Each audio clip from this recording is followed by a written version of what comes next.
Well, good morning, everyone, and welcome. My name is Bill Burns. I'm the president of the Carnegie Endowment for International Peace, and I am very pleased to welcome my former colleague, Jonathan Weiner, to Carnegie.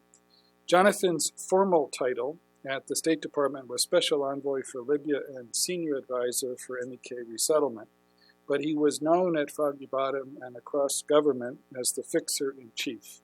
The more complicated and charged the issue, the more likely we were to ask Jonathan to help fix it. This is not just because of the surgical precision with which he navigated both thorny issues abroad and the complicated political currents here at home. It's because he was able to deliver results and to move the ball forward when most of us were inclined to throw up our hands in despair. His work on Libya over the past 3 years is a prime example of his grit and determination. When Jonathan inherited the Libya file, the country was rapidly disintegrating and would soon fracture into open conflict between two loose camps backed by regional patrons. Capitalizing on the chaos, the Islamic State took control of a 150-mile strip of coastline in the country's oil-rich center, further threatening not only Libya's stability, but that of neighboring states like Tunisia. Oil production plummeted to its lowest level since the 2011 revolution, and the flow of migrants across the country's porous borders reached tragic and catastrophic proportions. By the end of 2014, the international community had essentially pulled out of Libya.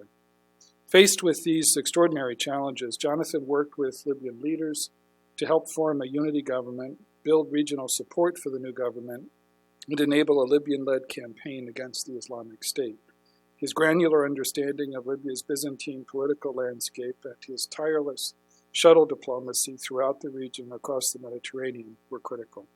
So was his focus on ensuring that counterterrorism efforts reinforced the building of inclusive institutions and a cohesive government, and that critical institutions like the central bank and the National Oil Corporation didn't collapse. Today, the Islamic State has been ejected from its stronghold in Sirte, and its footprint in the country has been greatly reduced. Oil output has rebounded threefold to a 3-year high, and Libya's admittedly fragile government of national accord offers some hope for further progress.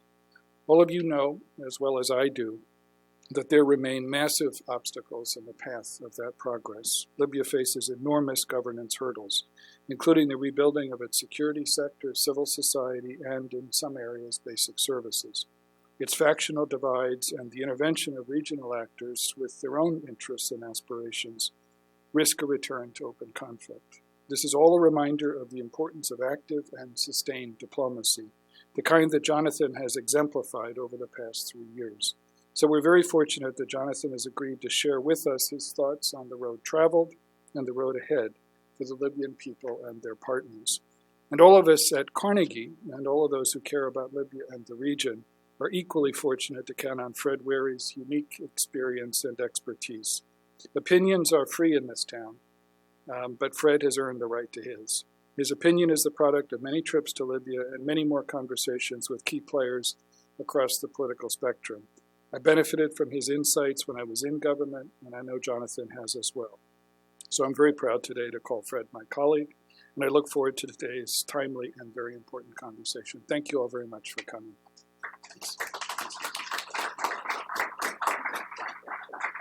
Thank you, Ambassador Burns, for that nice introduction, and thank you all for joining us today. Thank you to Jonathan Weiner. We're very fortunate to hear your views. As was mentioned in the introduction, I thought this would be an opportune time to reflect on your tenure during a tumultuous period, but then also look forward to the future of the country and especially U.S. policy. And as we heard, you arrived in this post at a really critical juncture. I mean, this was a time when Libya was starting to become, really a failed state. It wasn't meeting basic definitions of sovereignty, I think. You had the prime minister being kidnapped. You had Benghazi, the birth of the revolution under this reign of terror. Very soon, you'd have oil being grabbed, and as we heard, the country would devolve into open conflict that became really a regional conflict. So going into this, what were some of your initial assumptions about the root of the conflict? I mean, the drivers of this problem, and then how did those assumptions change over time?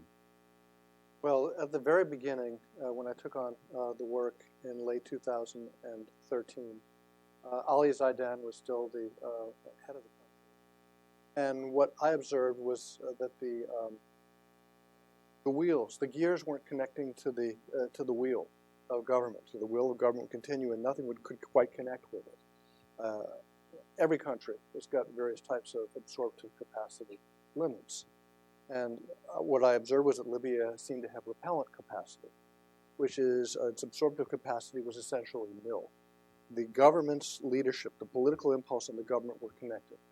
When I visited Libya and went to ministries, there'd be the person who would be the guard at the open door, there'd be the assistant for the minister, and then there might be a secretary sitting outside the administrator's office. You couldn't find anybody else working at the ministry. Absolutely cavernous and empty. So there wasn't a connection between the political and the functionality of government. So I assumed, based on that a substantial portion of it was a technocratic limitation. And you could technocratically bring in Gulf state type software and hardware systems and techniques.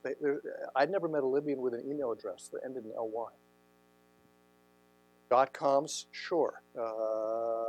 Nets, orgs, whatever. But ending in an LY, couldn't find them for government people. So no electronic systems to move information around government, to keep track of records, and to keep track of what they're doing. Somehow it all worked on the financial side. The central bank was still paying salaries. So I assumed, okay, you bring in, you do a technical fair or something, you start getting some government contracts in to do training of Libyans in systems. It was all hopelessly naive. It was the most ridiculous prescription for Libya anybody could have come up with. I hope nobody ever comes up with anything sillier than what I came to the table with when I started out. Because while there are technocratic gaps designed in by Gaddafi, so the system wouldn't work unless he said, make it work. The whole idea was for everything just to keep going unless he decided to change something. If he decided to change something, he'd make his phone calls, and people would then engage on that. And you had a good audit arm, the Dewan, checking everything to make sure it worked. And the Dewan would have to engage and say yes. The finance minister would have to engage and say yes if Gaddafi drove it. With his impulse gone, there was no one with legitimacy who was the person who could say yes and everybody else would follow. Ali Zaidan did not have deep ties, as near as I could tell, to the government bureaucracies. My understanding was he lived outside the country for a number of years. I compared him at one point to being in a revolving door, on his telephone, on a cell phone in a revolving door, and he would kind of wave at you as the revolving door opened to where you were, and they'd go on to the next spin. Not connecting, lack of connection, functionally. So I moved rather quickly away from that technocratic ideal, which had worked in a number of countries in transition, which it had some real appeal when you got revenues, began to recognize the problem was political. And then what I saw was not only do Libyans not say yes to other Libyans, they seemed to delight in saying no. And I began to hear the Gaddafi in their heads. Gaddafi in their heads, who'd been dead at that point already for 3 or 4 years, the Gaddafi in their head said, the people are the only thing that's legitimate. There is no government, no reason for opposition to the government because there is no government. The government is the people are the government. Cool. I'm Libyan, I'm the government. Nobody else gets to decide, I get to decide. Are you the government, are you a Libyan? You get to decide, you get to decide, you get to decide. Well, you get 4 people in the room, you're going to have 7 or 9 opinions of what should happen next. So there was no ability to get decisions made and then enforced. President Obama had worked with Ali Zaidan to come up with a general purpose force, create an integrated Libyan security force to replace the old army and to act as a way of uniting the country against internal and external threats under the government. I couldn't figure out why they couldn't say yes to something that Ali Zaidan had agreed to. They had to sign a piece of paper to get the U.S. portion. We were ready to train 6,000 Libyans. Oh, those people who say to you, the United States Obama administration abandoned Libya, never did anything. It's not true. It's just not true. Repellent capacity rather than absorptive capacity. That's true. So Secretary Kerry chased around Ali Zaidan and then chased around his successor, Prime Minister Al-Thani, to get them to sign a piece of paper. Couldn't get it done, let alone get even minimal funding to make it happen. So if foreign countries wanted to help, it wasn't going to be funded by Libyans. Even when Libya had the money, they were going to have to do it on their own, and then it still wasn't going to work because you couldn't get Libyan cooperation. So this is what I began to observe. Political division, not just West and East, West, East, and South, not tribe against tribe, not political party against political party, not government versus opposition. Just getting it down to two would be an enormous achievement. Just getting opposing forces would itself already be an achievement, be a coalescence. I saw chaos, fragmentation, near anarchy, the Gaddafi in their head. So in 2014, we watched Gaddafi in their head play out with the decision to remove Ali Zaidan. He's ineffective in March 2014, following Khalifa Haftar's announcement. There is no government at all other than me. I am the government. I now run Libya. It was a very famous, I think, February 2014 announcement, a television coup. Nothing much happened after it because at that point he didn't have forces. Valentine's Day, it was his Valentine's Day message to Libya. By March, we had two competing governments to succeed.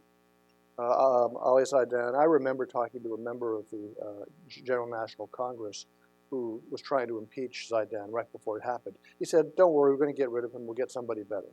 Well, how's that going to happen? Oh, don't worry, we'll get somebody better. They had no plan, particularly to get somebody better. Ultimately, they had two prime ministers agreed to as the people who were going to run the country. One was from the Misrata, that was Ahmed Batig. The other was the old defense minister, Al-Thani, and he ultimately wound up in Tobruk. There were votes in June.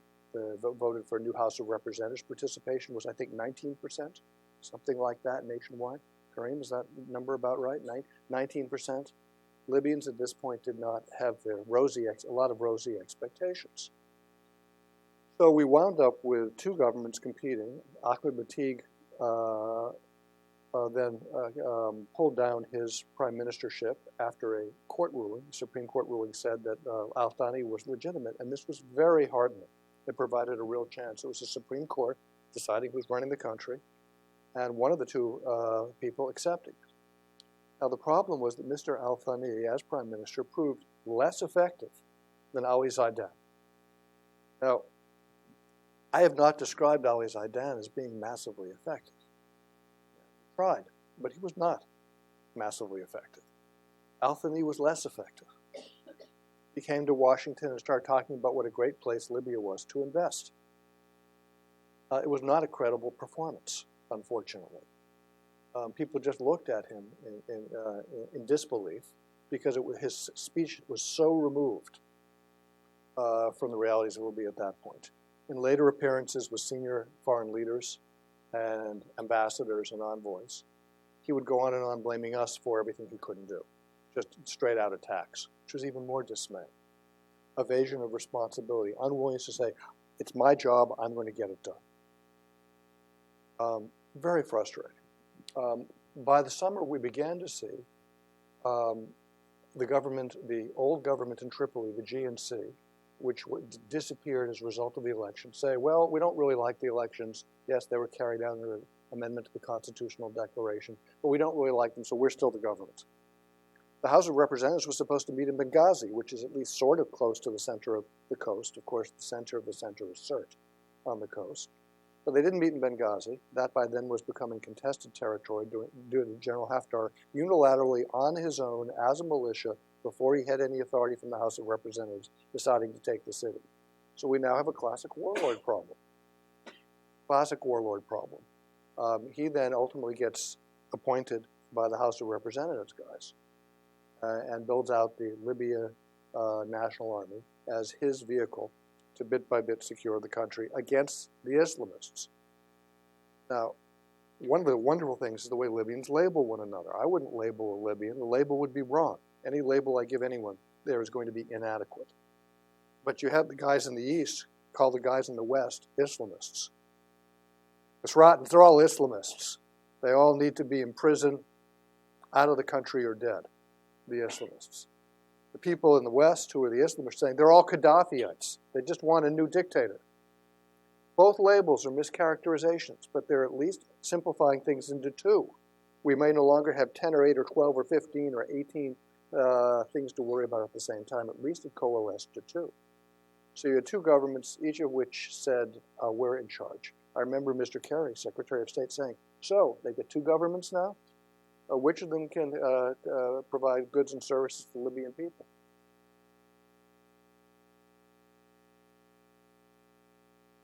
And there was that kind of silence in the room. And I said, well, Mr. Secretary, we'll work on getting it back to only one that can't yet provide services, goods and services to the Libyan people. That would be better. And he basically said, we can't have two governments. You've got to find some way of getting one government in place that is universally recognized and which can function.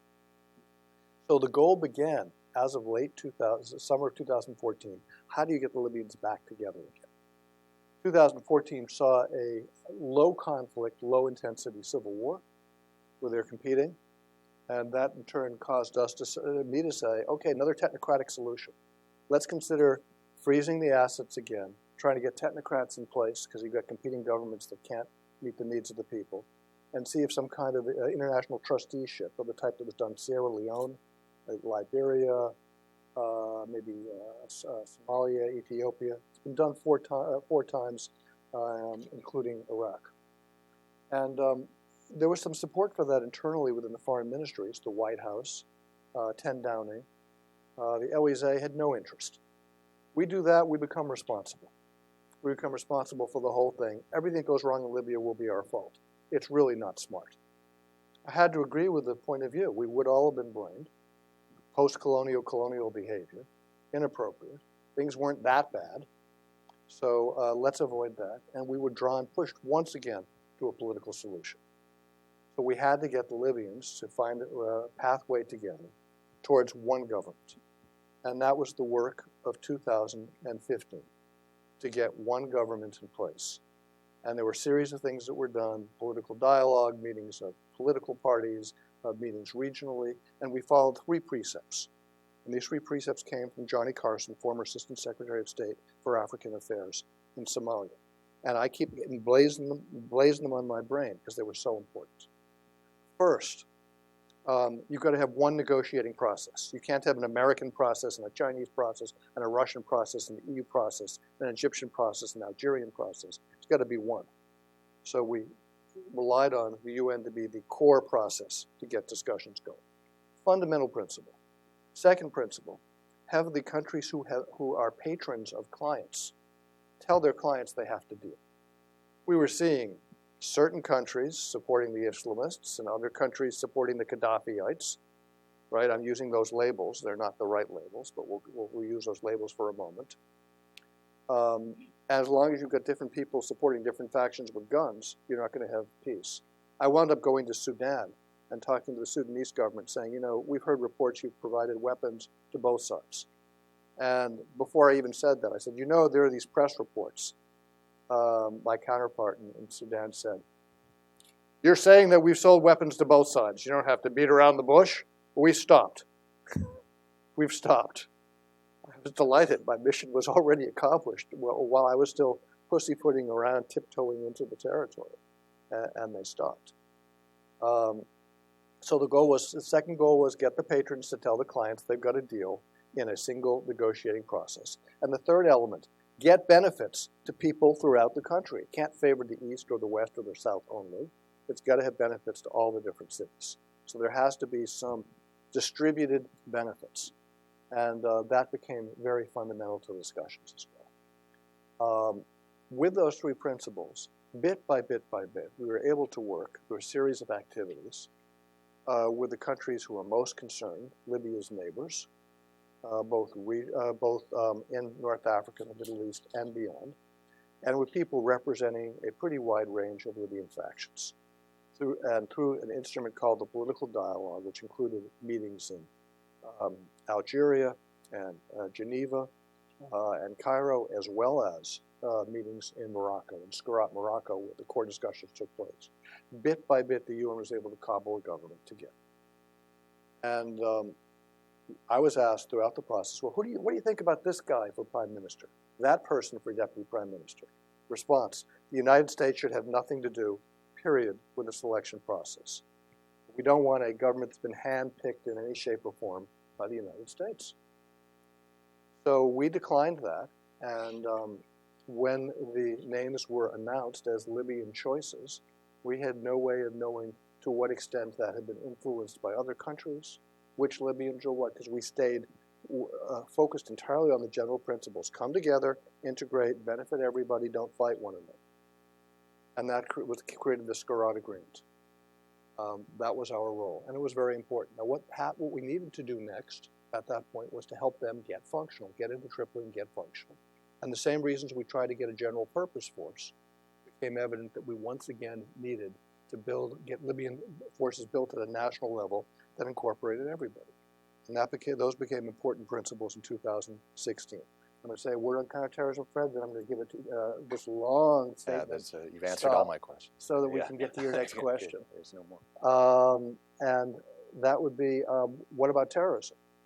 Islamic State had moved into all of this chaos. They thrive on absent governance. There had been absent governance, particularly in Sirte, the area most destroyed in the Civil War, and with the least infrastructure there to oppose them.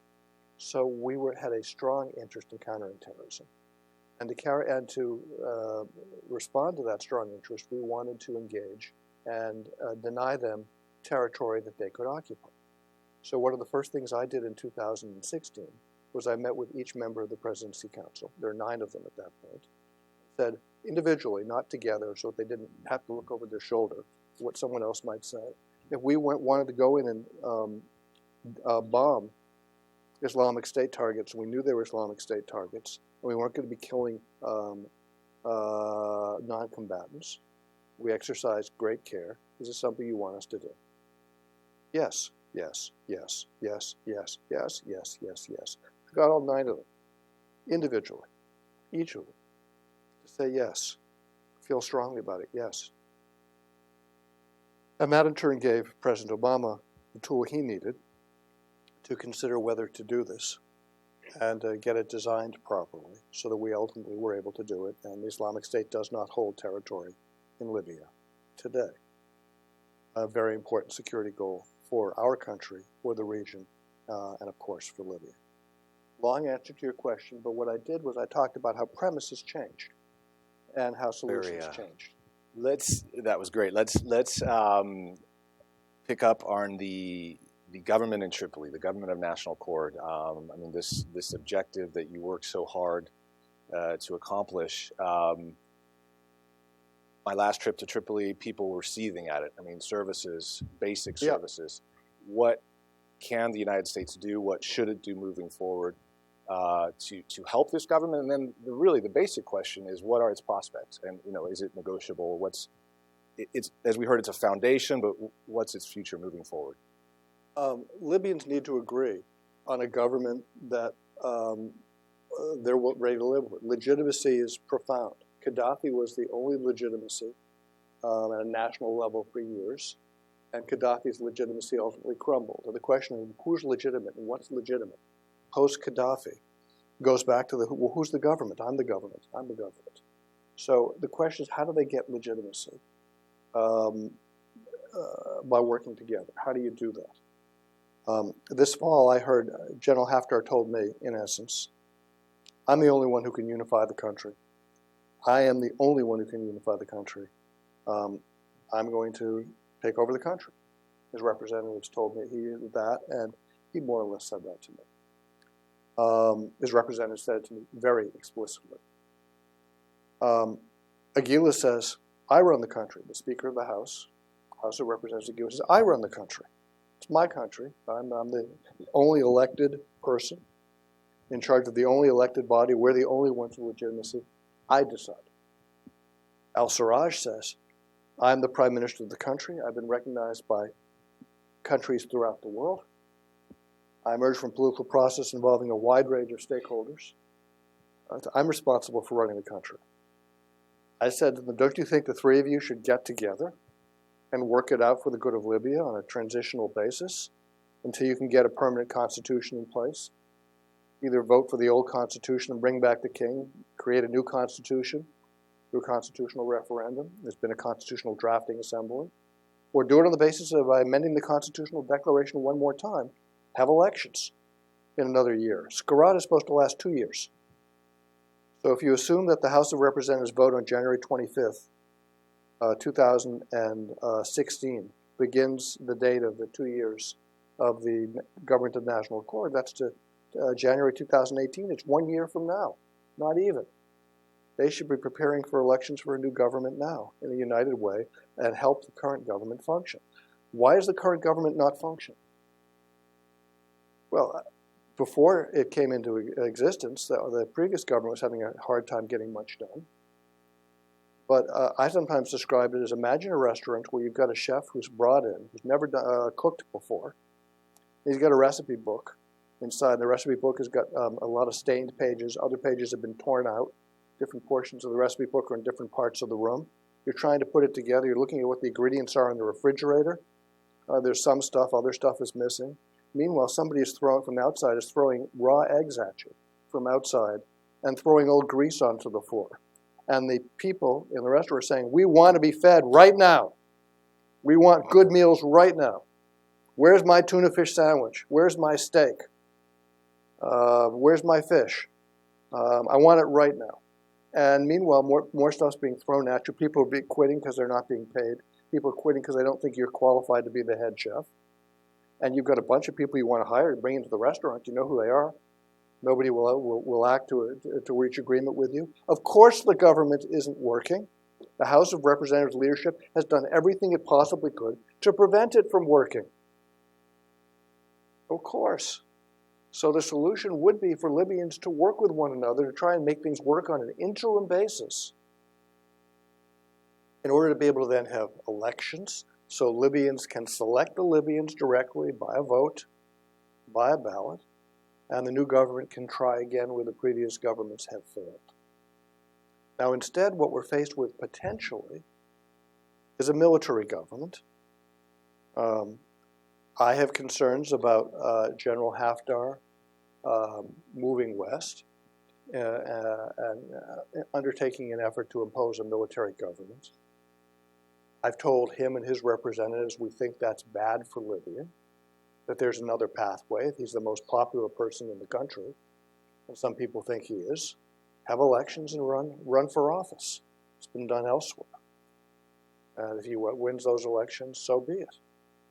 But not by conquest. So conquest is one risk. In response to conquest, civil war is another risk. Further collapse of the government and inability to provide any services is another risk. The money's going to run out. We've done a lot of work to try and maintain the functionality of the central bank and the National Oil Corporation, precisely because if those don't work, Libya cannot function economically. I always measured my effectiveness and the effectiveness of our policy by saying, how much oil did they pump today? If they're pumping a lot of oil, it means the country's kind of working somehow despite everything. If oil is down to almost nothing, it means we're really in a bad situation. For a long time last year, they were down to 250 to 350,000 barrels a day out of 1.5 million. That is an evident demonstration, a demonstration that things are not working. With oil at $50 a barrel, they need 800,000 barrels a day, basically, to manage. Oil was down, of course, to 25 or 30 barrels a day for a while. At 1 million barrels a day and oil at 50, they'd really be in very good shape. 1.6 million, which is what they can pump. Libya is prosperous. And you can run the numbers for it ranges from $6,000 per capita to 750 is the kind of range we're talking about, depending on the state of oil prices and so on. So keep unitary, the technocratic institutions, the National Oil Corporation, the central bank, the less functional Libyan Investment Authority, and strengthen them. Get one legislature, one executive branch, get them working together, create one national army under civilian control with representatives from people throughout the country, then it begins to look like a country. But Libyans have to reach agreement to do that. And the ambitions of ambitious individuals need to be confined enough so that they don't wind up destroying their country and themselves in the process. Very good. We've already got questions going up. So let's take questions. We'll go 3 at a time. Please introduce yourself before you ask a question. We're waiting for a microphone here. Mark Schneider, International Crisis Group. Jonathan, you mentioned the second of the 3 concepts that Johnny had said were necessary and you agreed. That was the patrons telling the proxies that you have to deal, you have to negotiate a solution. Isn't that still sort of the missing ingredient in terms of getting Haftar to and the others to accommodate what you describe as the only solution, which is coming together in a transition to come to an outcome that is Libya? Every country in the region, every country with interest in Libya beyond the region, UN Security Council members, the PERM 5, the EU, all still subscribe to political agreement and the Skhirat framework. My last visit as a diplomat overseas was about 2 weeks ago. I was in Cairo. I met with senior Egyptian officials. They continue to support the political agreement, for example. The question of how much influence states have over clients is always an interesting one. Libyans really, really don't like other people telling them what to do. They don't like the Americans telling them what to do. And I don't tell Libyans what to do. Didn't even when I had as much power as an American envoy can have, as it were. Anytime, if I were to do that, I get slapped fast. Europeans don't tell them what to do. Their neighbors don't tell them what to do. And they can't tell one another what to do.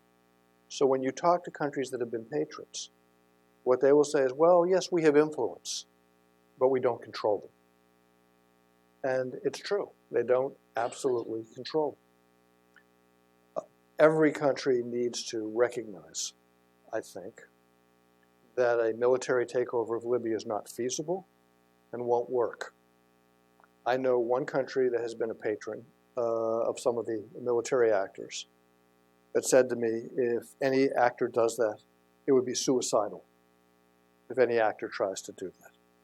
So we have to continue to have a united message that conquest is not going to work.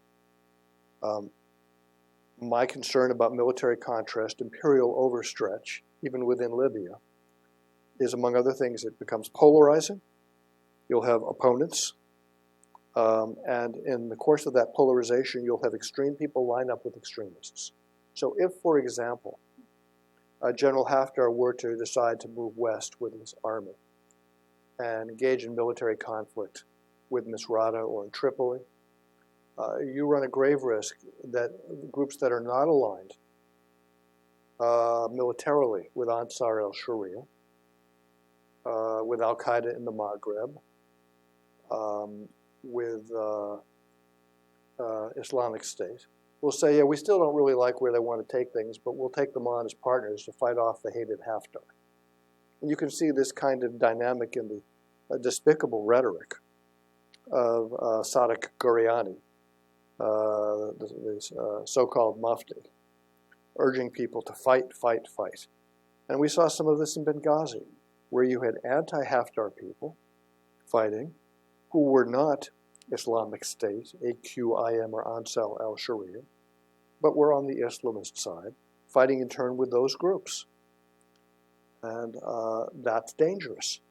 You don't want Libyans fighting Libyans broadly. One of the great successes, I mentioned my oil metric as one of the models. Am I successful or not? Are we successful or not? And the answer was no, not so much when oil was down to 250, 350,000 barrels a day. Well, another metric is how many Libyans are killing one another in civil war. And by that metric, we've had moderate success. There have been very few political killings between forces in Tripoli, in Tobruk, in Maida, in Misrata, in Ajdabiya, or in Sebha. In Benghazi, it gets more complicated. But there were AQIM people in Benghazi, and there were Islamic State people in Benghazi, and they were terrorists, and they were killing people. So it's hard for us to know from the outside what was going on in Benghazi, a very difficult problem. Its liberation from those terrorists was a good thing. But how broad was the net? And did people fight and die who shouldn't have, and who could have been resolved by political means rather than by military means? Against the terrorists, military action is the only thing that's going to work of one kind or another, and they do exist in the field. But the goal is to have that be as narrow a slice of society as possible, the fewest deaths, the maximum stabilization, then have people come together to have the oil turned on, to have the oil exported, the revenues generated, then to invest technocratically in training Libyans for all of the different jobs for the future, as countries in the Gulf have done with their oil revenue. So as you can then build a country, the country's got the money to do it. You then provide an atmosphere where Egyptian workers can come back in to help, which helps the Egyptian economy, where they can enter into contracts with Chinese companies again and have Chinese foreign workers. You can have some technical transfer there to strengthen Libyan capacities further. And that becomes a path forward for the country, which is real.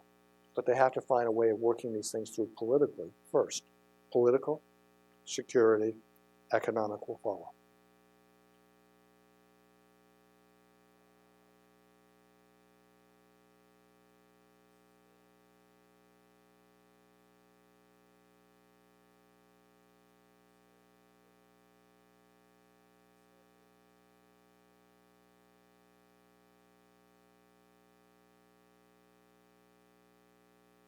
One that's been much discussed is the representativity of who was there, but I'm not. But the big problem was Haftar, the fate of Haftar, the role of Haftar. Secondarily, there was the whole issue of the decisions of the two sides. The big problem was Haftar. When Kobler came in, he sort of just picked up and moment maybe where there could have been some team. What were the efforts and solve the Haftar issue and the flaws? Have there been moments where there could have been some tinkering?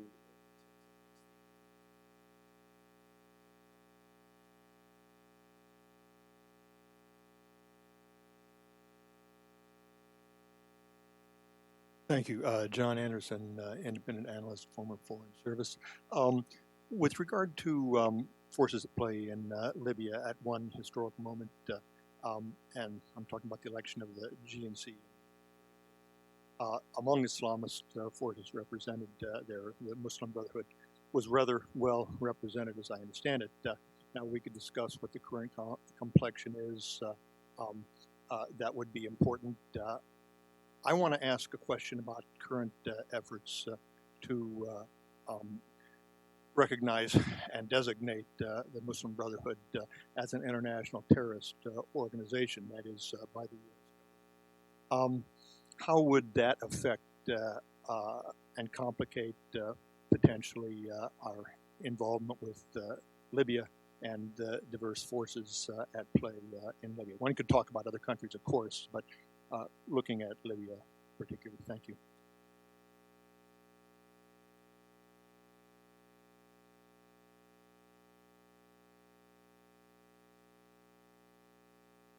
Thank you. Mike Wasco, former Constitution drafting advisor, one of many. And I was curious, there is a draft at the HOR, and I was wondering what the appetite is among the Libyans to moving that process forward, and is it possible that could play a bigger role in the transition as you see it?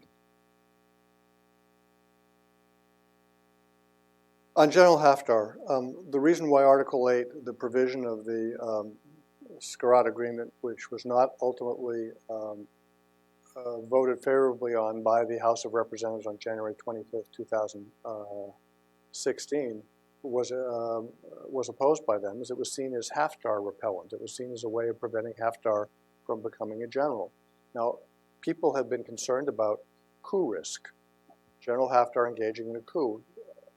As I mentioned earlier, he actually announced a coup when Ali Zaidan was still in power, and his people have told me since then he intends to take over the country and run it in a way that is extra-constitutional as a strongman. That's what his people told me. I believe that they were accurately reflecting an intention. Whether he's pulled back from that or not at this point, I don't know. I hope so. I tried very hard to get him inside a framework where he would work within a government.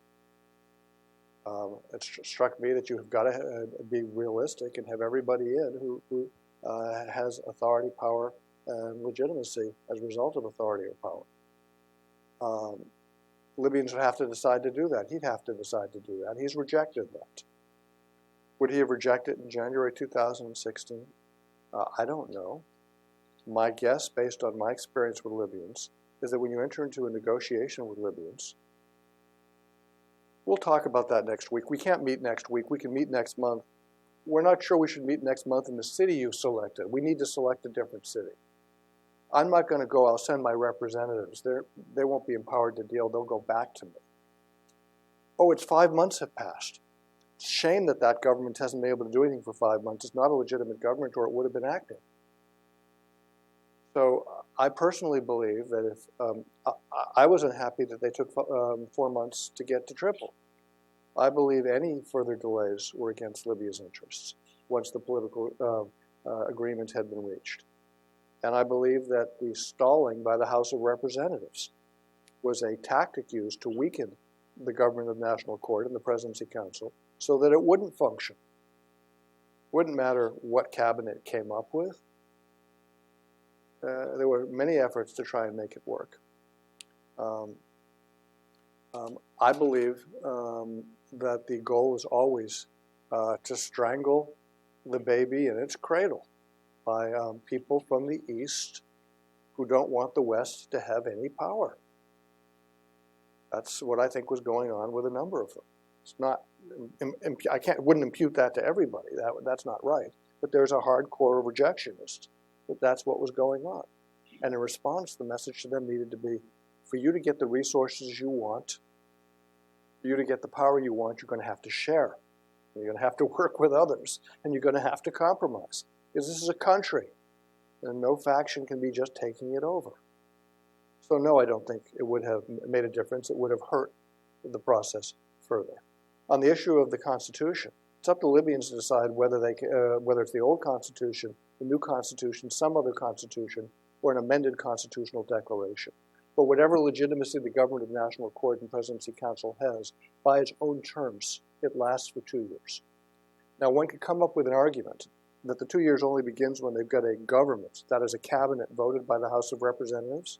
If that's the case, the House of Representatives authority has already ended as well, and there's a vacuum. So I think the better view is that it began a year ago, and it's got a year to go. And at the end of that year, they need to have elections. Libyans will have to decide that, but that's how I look at that process. On the third question, Muslim Brotherhood. The Justice and Construction Party elements in Libya have been more supportive of trying to have one government that's inclusive, and which could include Haftar, by the way, under civilian authority, not as a unilateral military person. And they have been justice and construction has been constructive in a Libya context. I don't know how you define Muslim Brotherhood. You have to be careful not to define it like you would define a national group, like all the Koreans, a lot of different kinds of Koreans, all the Americans, lots of different kinds of Americans. I'm not sure Muslim Brotherhood is one thing. I very much doubt it. And in a Libyan context, you have to look at what the process of excluding people does. If someone is excluded, is a second-class citizen or not a citizen at all, they have to go into opposition. And that goes into the polarization issue I discussed before, which I think is very risky for Libya.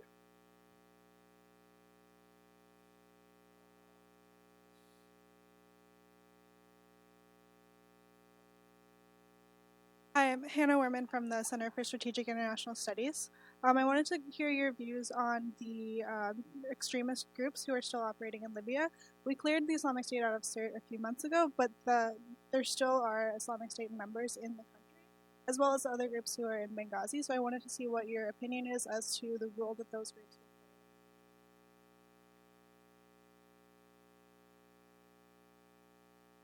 will Abu Bakr Habib, Libyan activist. Jonathan, you summarized the situation in Libya when you said there is Gaddafi in their heads. So whatever, if we change many faces, the same problem will be there. And now you said three of them, each one said that I'm the one who can fix this problem. Don't you think it's time to face the reality that everything divided on three? The problem in Libya is a matter of distrust between three states.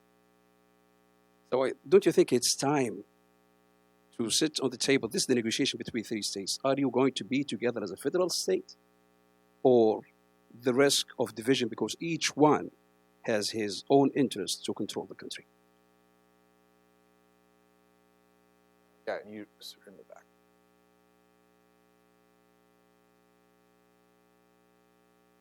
Daniele Moro, USC Teleforum. The question is about Mr. Putin.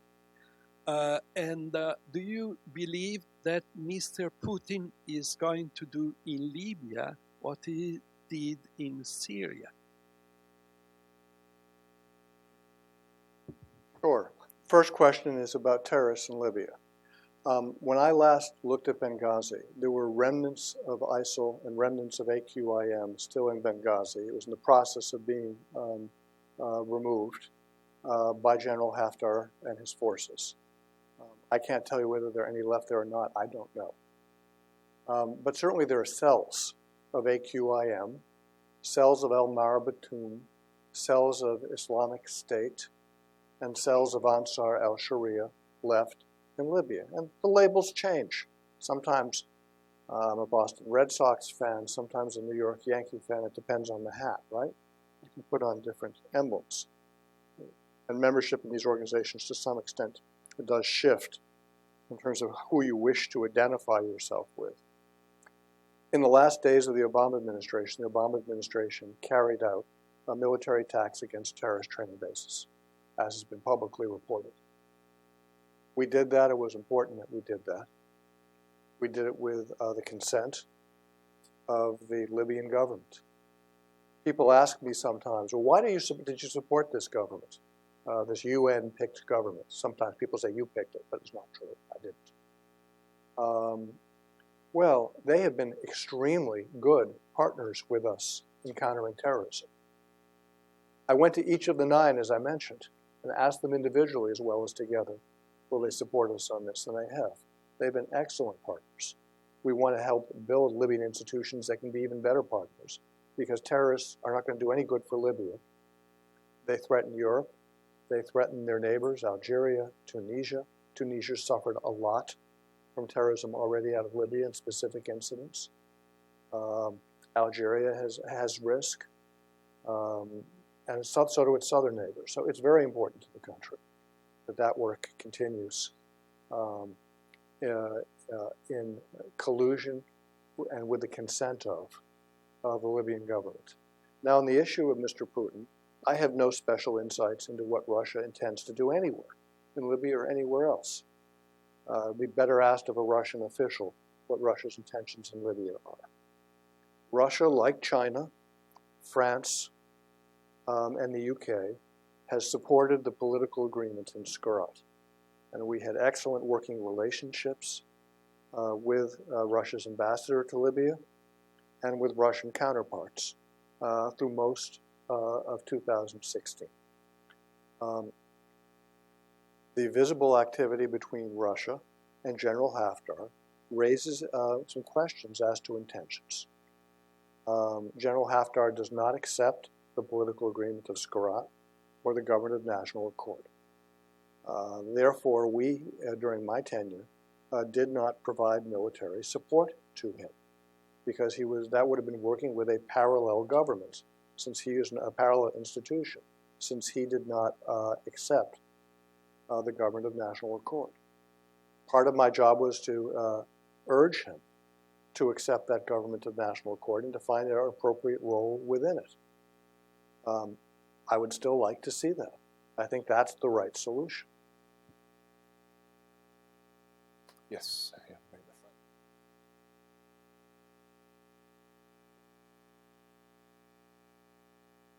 Hi, my name is Nathan Vest with the Stabilization Network.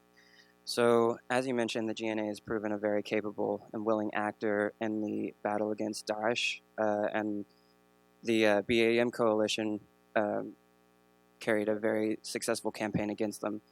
But I think it also highlighted the GNA's reliance on militias, specifically those from Misrata. But not even on a regional scale, but even within Tripoli. I was wondering if you could provide any insight in the roles of militias in the city, specifically the Rada forces, who are functioning ostensibly as a security force of the GNA, and the GNA's tacit endorsement of this gang for all intents and purposes.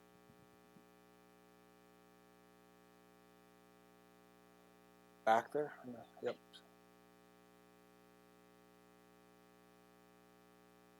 Hi, Ricky Goldstein, Human Rights Watch. What role has the arms embargo played, if any, and should it be maintained or modified?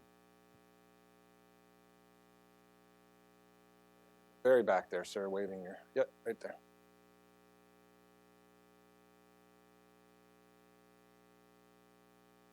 Thank you very much. My name is Yaya Fanusi. I'm with United States of Africa 2017 Project, LLC.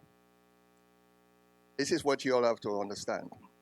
The pro-Gaddafi forces will be establishing the political party in Libya when they feel it's appropriate and safe.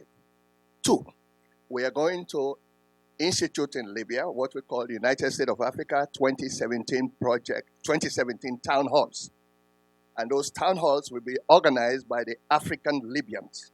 And God help those non-African Libyans to interfere with them like what they have did in the past. And you all will see what will happen. What was the question? Okay, there was no question.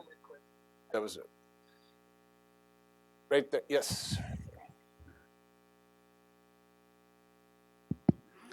Good morning. I'm Radwan Masmoudi with the Center for the Study of Islam and Democracy. Jonathan, you identified that there are many Libyans who could not talk to each other, but you also said that Haftar was the main spoiler because he did not recognize the National of Government Accord. He tried to organize a coup. This is what you said. And we know who is behind Haftar. We know it's Egypt and the UAE. Both of them are allies of the United States. Why can't you convince UAE and Egypt, especially UAE, to stop its support for Haftar and let the National Government of Government Accord, National Accord, govern Libya? The first was militias? Yeah, the rule. Second one? The arms embargo. Okay, great. Okay. So on militias, Prime Minister al-Sarraj delayed his entry into Tripoli because of his desire not to rely on militias. And he since then has worked bit by bit to get an agreement from the other members of the Presidency Council to have a presidential guard form that would provide security for the government and for public institutions. The politics of it get very complicated because of the presence of militias. The Presidential Guard is in the process of forming. The person selected to head it, General Nakua, former Libyan army guy under the Gaddafi era, is very good. I was quite impressed by him. So they're moving ahead with trying to do that. In the meantime, different militias control different neighborhoods. It is suboptimal, to say the least. What are the alternatives? To have Americans or Brits or Italians or Russians or Chinese safeguard Tripoli? I don't think so. Don't think that would be make things particularly better. Libyans don't like, and I don't blame them, having foreign militaries acting as police. I wouldn't want a bunch of Libyan or Egyptian or Algerian or Tunisian, let alone Russian, Chinese, British, French forces guarding me in Washington. Wouldn't like it. So Libyans need to develop national institutions to do this, and that's what we've supported. Now that gets into the arms embargo. I don't understand why anyone needs to eliminate the arms embargo. The arms embargo is a notification regime. Libyan government says, I want the following 500 tanks. I need them for counterterrorism purposes, to whatever. Let's say the permanent experts panel would say, why do you need all those tanks? You don't need tanks. What you need is boom, boom, boom, and boom. And if they said, well, you're right, we don't need tanks, so what we're going to get instead is the following kinds of guns and communications equipment that have military function. We're going to need to get some surveillance equipment. Panel of experts would say, great, fine. So the people who want the arms embargo eliminated, in my opinion, want it eliminated because it's very transparent. The arms embargo means you go to the UN, you say what weapons we're seeking from whom. This is what we're getting, and this is who we're getting it for, and this is what we're going to use it for. So of course people don't like that. They want to do it secretly. They want to do it so that you can make some profit off the deal without anyone knowing about where the profit is going.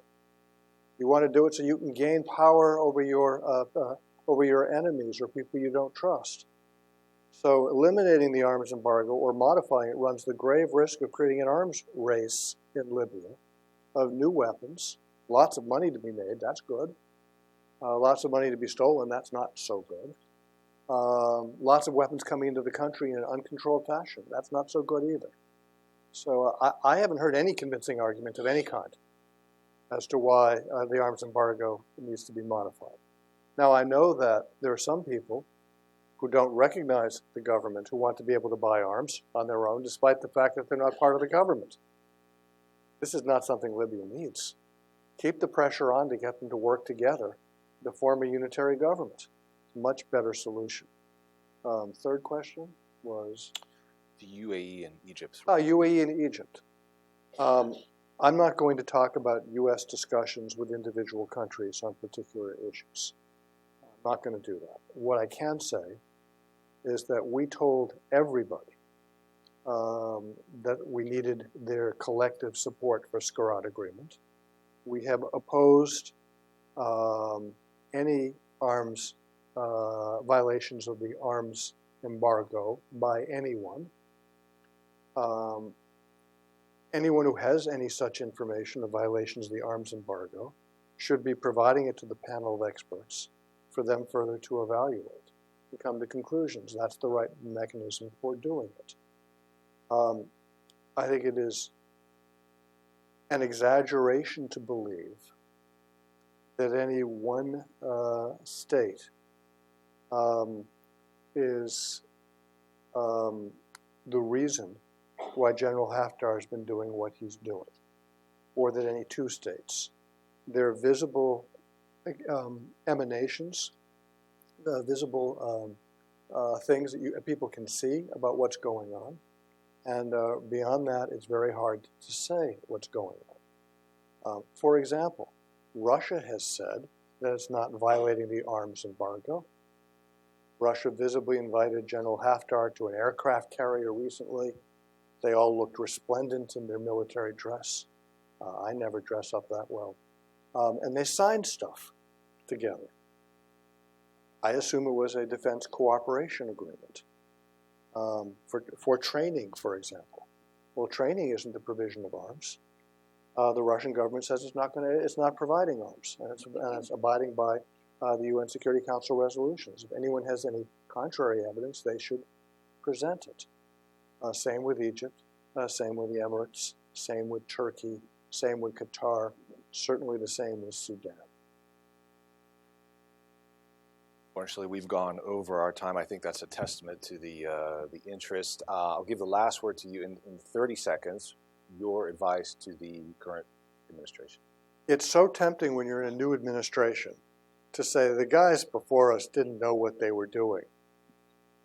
They really didn't know what they were doing. They really messed up. We're going to take an alternative approach.